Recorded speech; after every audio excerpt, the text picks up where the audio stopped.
What's up, class? We are on the last objective for population. After this, we'll be moving into migration. Remember, we covered 2.8 and 2.9 in conjunction with some of the earlier objectives. So today's focus is on population policies. We're going to be taking a look at how governments can influence population size and composition with their population policies as well as immigration policies. So first thing we're going to cover, pro-natalist population policies. So just as like the word and the terms themselves imply, pro as in for, natalist as in like in the womb, right? So pro-baby, pro-birth population policies. So these are different government programs and incentives that are designed to increase fertility rate and accelerate population growth. And fertility rate is the key here, right? This is not talking about inviting people into their country. This is about raising the birth rate. This is referred to as expansive population policies as well, or like expanding population. So why would countries do this? Why would they want to increase their birth rate? Some of the elements that have been mentioned in previous objectives include having an aging population, a high elderly dependency ratio is definitely concerning, declining population, and labor force, right? So making sure that there are enough people still working to be able to pay taxes and support the older population.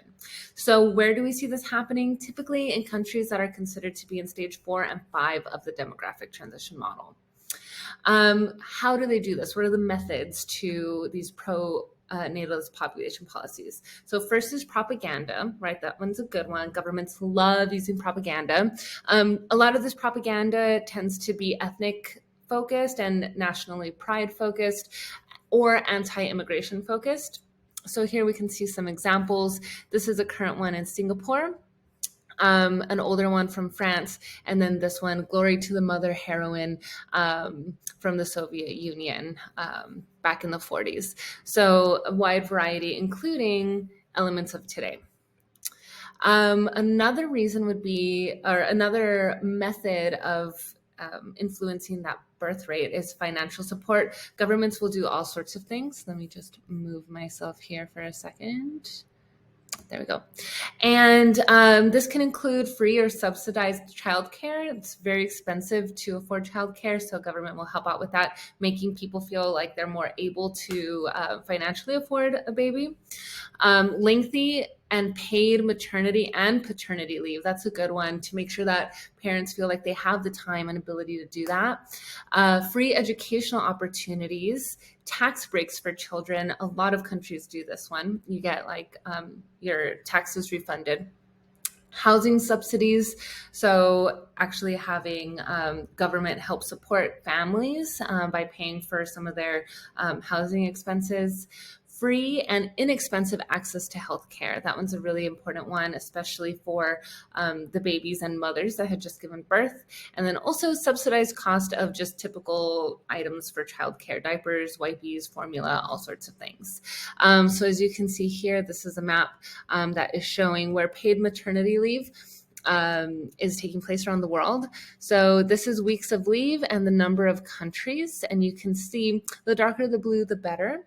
Most European countries do have long and supportive leaves, which is great.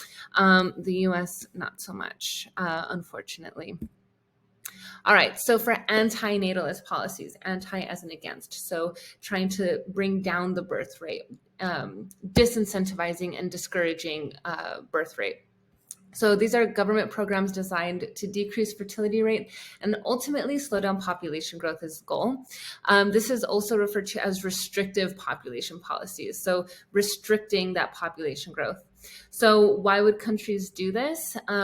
Places that are concerned about overpopulation and rapid growth, typically connected to limited resources and infrastructure. If you grow too quickly as a country, it's very difficult to have the infrastructure updated along with that growth, and difficult to compensate for the resources that might be needed. And this essentially will reduce the risk of famine, right? Kind of leading back to this limited resources. So where do we see these concerns? Typically in stage 2 countries. That's where we see that as the bigger concern, right? More developed countries, stages 4 or 5, it's more so about the elderly population, whereas in stage 2 countries, it's more so about the country growing too quickly. So methods, the ways that countries and governments will do this. Propaganda, again, always a good one. The ways that they approach this propaganda would be economic fears, as in smaller families are more prosperous, like this one. Big family, problems all the way. Small family, happiness all the way. So, and you can see in the imagery, the differences between the two types of families are juxtaposed and really like showing that, like highlighting that difference. Encouraging a later marriage, so that way you have less children. And then also this idea of girls, right? Countries in this stage, like stage 2, some of them have a preference for boys. So when families are unable to really financially support a lot of children, sometimes we see instances of femicide. So we saw this in China, for instance, with the one-child policy. So again, like this particular poster from China, it is better to marry and have children later in life. And then the baby that is highlighted is a cute little girl.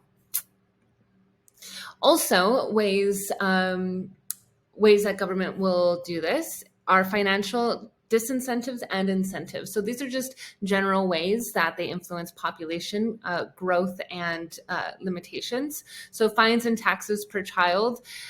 That's one way to disincentivize having children. In terms of incentivize having children, prizes and rewards. So discounting childcare, cash bonuses, preferential housing and loans, cars. So this is one example from India, where if people would voluntarily become sterilized and go through that procedure, then they would get a car. So again, these approaches vary quite a lot, right, from place to place.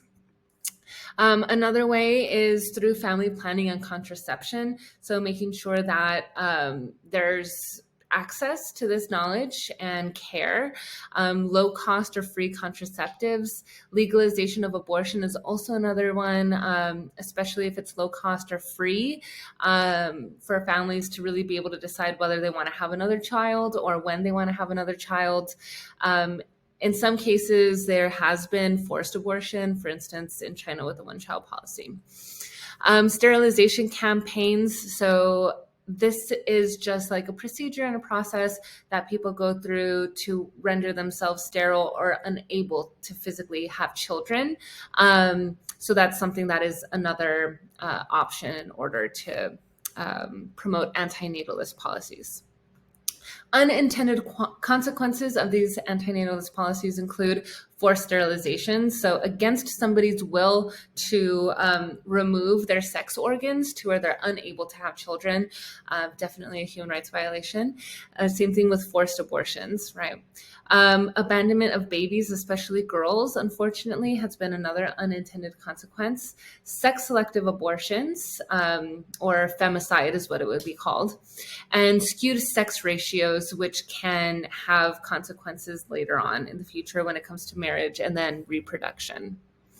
So today, a 21st century focus, one approach to this is to be able to address general social issues, the broader social issues, as opposed to just trying to lower birth rates. So trying to address poverty, trying to address war, trying to address education, and supporting people that are suffering in those instances, and does tend to bring down the birth rate. Also aid countries in economic development or in fighting AIDS and HIV. So another way that the indirect impact is that the birth rate will come down, and then just focusing on gender empowerment and equality. So that is all for 2.7. We are done.